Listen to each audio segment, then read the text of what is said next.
DVM Telugu ఛానల్కి స్వాగతం. SC వర్గీకరణ పోరాటం కేంద్ర ప్రభుత్వంపై ఉండాలి. పలమనేరు డిసెంబర్ 13 ప్రజాప్రతిభ.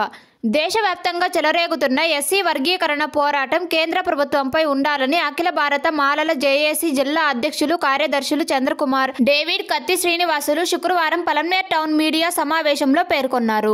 ఈ సందర్భంగా నాయకులు మాట్లాడుతూ ఎస్సీ వర్గీకరణ అంశం గతంలో సుప్రీంకోర్టు తోసిపుచ్చిన కేంద్ర ప్రభుత్వం మాల మాదిగలు కలిసి ఉంటే ఏనాటికైనా రాజ్యాధికారం చేపడతారనే దురుద్దేశంతో మరలా ఎస్సీ వర్గీకరణను తెరమీదకు తెచ్చి సుప్రీంకోర్టు జడ్జిల ద్వారా బలవంతముగా తీర్పు ఇప్పించడం సరికాదన్నారు. బీజేపీలో కొనసాగుతున్న మోడీ ప్రభుత్వానికి మాల మాదిగలు అంటే గిట్టదనే విషయం భారతదేశ ప్రజలకు తెలిసిన విషయమే అని గుర్తు చేశారు. దేశవ్యాప్తంగా ఇప్పటికే మాల మాదిగలు అన్నదమ్ముల్లాగా కలిసిమెలిసి ఉన్నామని, అలాంటి వారిని పాలకుల స్వార్థ రాజకీయాల కోసం చీల్చి చెండాడడం దుర్మార్గమైన చర్యగా అభివర్ణించారు.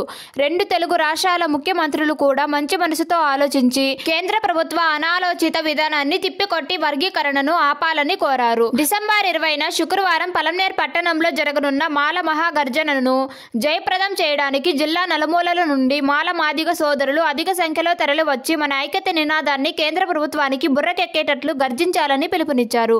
ఈ కార్యక్రమంలో కోటేశ్వరరావు, ఆనంద్ పాల్గొన్నారు. మాలలు వెళ్ళినా చేతులు వేసుకొని ఏ విలేజ్ వారు వచ్చినా పేరుతో పలకరించే వ్యక్తి మా ఎమ్మెల్యే గారు అమర్నాథ్ రెడ్డి గారు. అట్లాంటి వారు ఇక్కడ ఉన్నారు. వీళ్ళు కూడా ప్రభుత్వానికి సందేశం ఇవ్వాలి. ఏమని?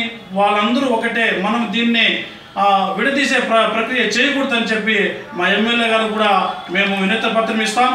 మీరు కూడా మీ దృష్టిలో పెట్టుకుని గవర్నమెంట్, ఇక్కడ ఉన్న రాష్ట్ర గవర్నమెంట్కి మీరు కూడా ఒక మేమిచ్చే విన్నపాన్ని మీ ద్వారా తెలియపరచగలని కోరుచు ఈ మీడియా సమావేశానికి వచ్చిన మిత్రులకి, మీడియా మిత్రులకి జేబీఎంలతో నా యొక్క ఉపన్యాసాన్ని ముగిస్తున్నాం.